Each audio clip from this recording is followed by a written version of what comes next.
Apresentamos as Bem-aventuranças do Apocalipse, um podcast do GRESG com Cristina Salgado, no qual o Apocalipse de João, um livro bíblico ainda muito mal compreendido, se revelará como fonte de sabedoria espiritual, conforto e inspiração. Vamos juntos? Queridas pessoas, muito bom dia, muito boa tarde, muito boa noite. Rogamos à espiritualidade amiga amparo, auxílio e proteção. Que as reflexões do estudo de hoje nos auxiliem na nossa caminhada, trazendo os esclarecimentos que necessitamos para fortalecer e consolidar o nosso entendimento. Que assim seja. Vamos então para a quinta bem-aventurança do Apocalipse. Bem-aventurado aquele que participa da primeira ressurreição. A segunda morte não tem autoridade sobre eles.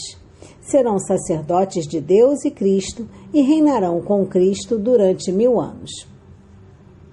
Capítulo 20, versículo 6. No estudo da quarta bem-aventurança, na nossa interpretação anterior, consideramos ser a Nova Jerusalém a Terra como planeta regenerado. E isso não é único nem definitivo, tendo como habitantes os espíritos redimidos, sendo esses considerados os que lograram êxito em reencarnar no mundo de regeneração.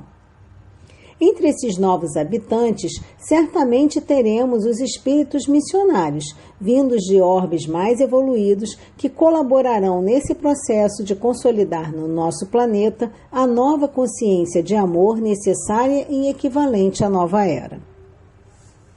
Mas nesse momento ainda estamos em transição. Lembrando o que estudamos anteriormente, podemos entender que tanto do ponto de vista do planeta, como do ponto de vista de seus habitantes, ainda temos aqueles que receberam o convite para a última oportunidade no orbe, ainda no mundo de provas e expiações, antes da progressão para um mundo de regeneração. Isso significa que, nesse momento, estamos todos juntos nesse processo.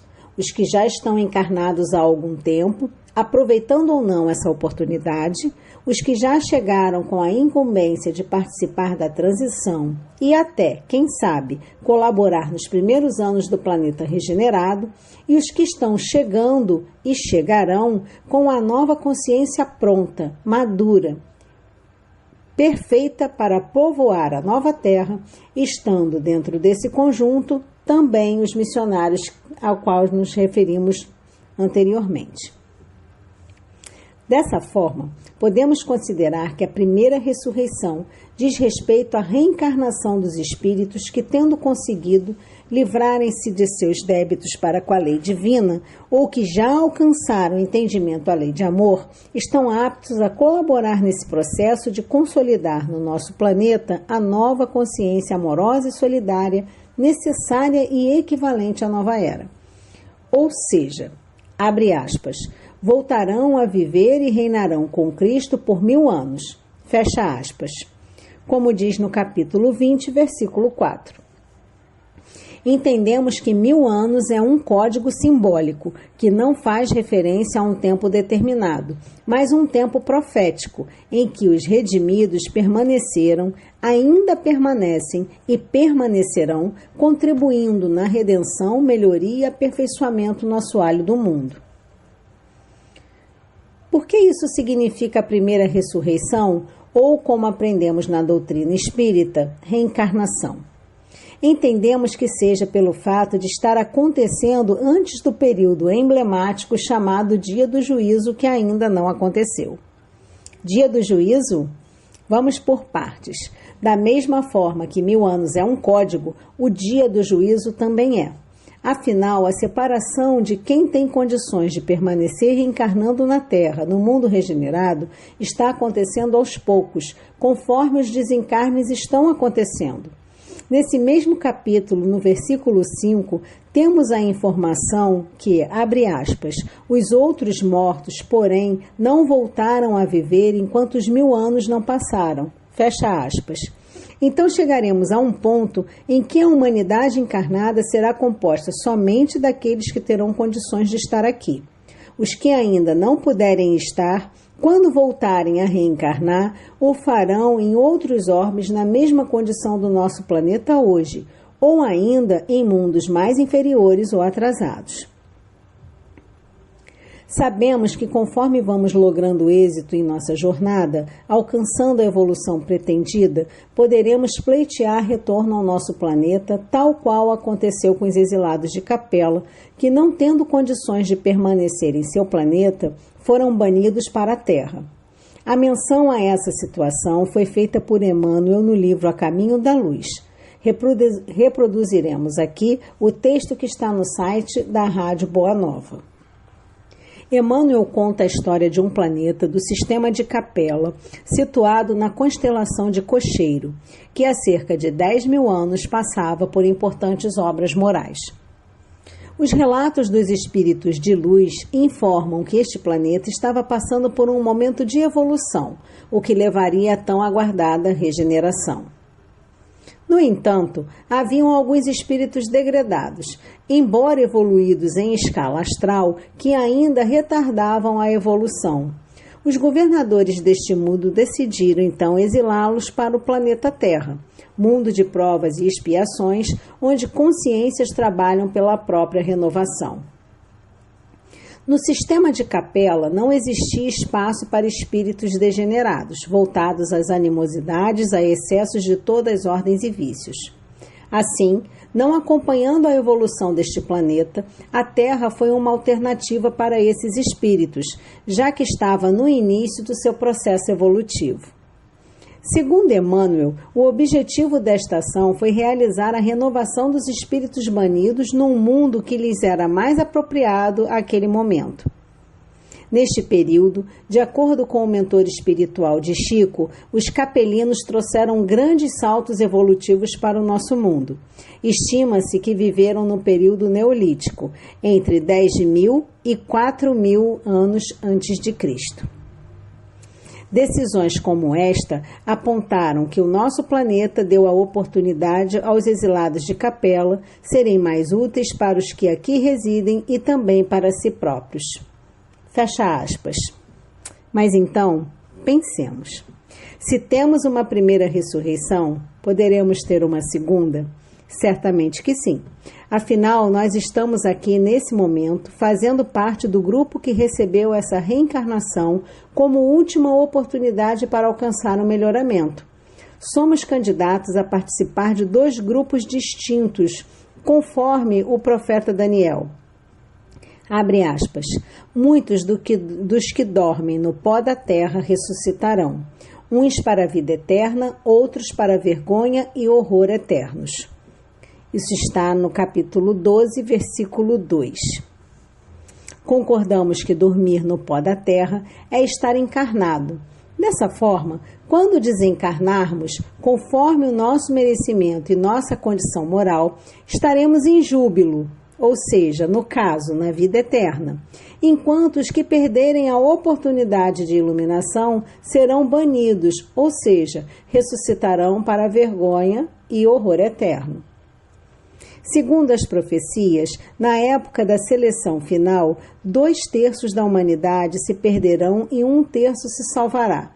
Esse terço final, composto pelos bons espíritos provenientes de todos os povos e nações, é que formará na terra o rebanho único profetizado por Jesus, conforme consta em João, no capítulo 10, versículo 16.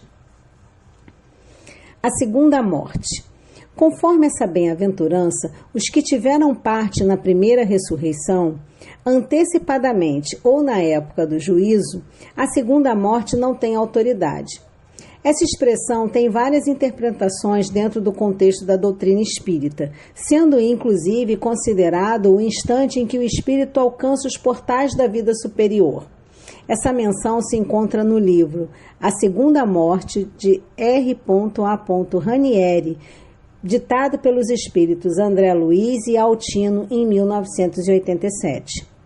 E o nosso entendimento para essa bem-aventurança é tratar-se de banimento dos espíritos degradados para mundos inferiores.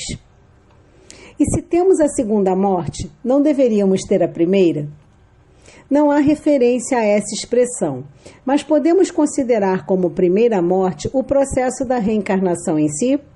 Afinal, quando reencarnamos, passamos por um processo muito semelhante ao desencarne, conforme relatado nos livros de André Luiz, e até mais doloroso, uma vez que o espírito sofre um processo de desligamento dos fluidos do corpo usado na erraticidade para assumir o que usará aqui, saindo de um meio mais rarefeito e entrando em meio mais denso, além de todo o processo de ligação daquele espírito ao embrião em formação no ventre materno. No livro Missionários da Luz, temos um exemplo da reencarnação de Sigismundo, onde André Luiz pergunta ao instrutor Alexandre o porquê do encarnante estar em sofrimento, pois que se apresentava cada vez mais pálido e aflito conforme se aproximava o momento de ter seu perispírito ligado à matriz materna. Alexandre então esclarece, abre aspas, à medida que se intensifica semelhante aproximação, ele vai perdendo os pontos de contato com os veículos que consolidou em nossa esfera, através da assimilação dos elementos do nosso plano. Semelhante operação é necessária para que o organismo perispiritual possa retomar a plasticidade que lhe é característica, e no estágio em que ele se encontra, o serviço impõe-lhe sofrimentos. Oh, exclama André Luiz, não teremos aqui um fato semelhante à morte física na crosta? Alexandre sorriu e aqueceu. Sem dúvida, desde que consideremos a morte do corpo carnal como simples abandono de envoltórios atômicos terrestres. Fecha aspas. Finalmente, essa bem-aventurança traz o seu encerramento a seguinte expressão: e reinarão com ele os 1000 anos. Entendemos que esses espíritos são os que fazem parte dessa primeira etapa, onde planeta e humanidade estão no seu processo de evolução. Essa leva de espíritos evoluídos que vem para colaborar com o nosso progresso, ainda que nesse período de transição tenhamos os tiranos que teimam em perpetuar o ranger de dentes. Pretendem continuar construindo à força das armas e do medo seus domínios, sempre invejando a proposta de Jesus. Enquanto isso, a nova era vai chegando, com certeza, sendo edificada nos corações de todos os que desejam encerrar a sua jornada em um mundo de provas e expiações. Então, o que achou da nossa reflexão? Eu aguardo você na próxima semana para refletirmos juntos sobre a sexta bem-aventurança do Apocalipse de Jesus, escrito por João. Até lá!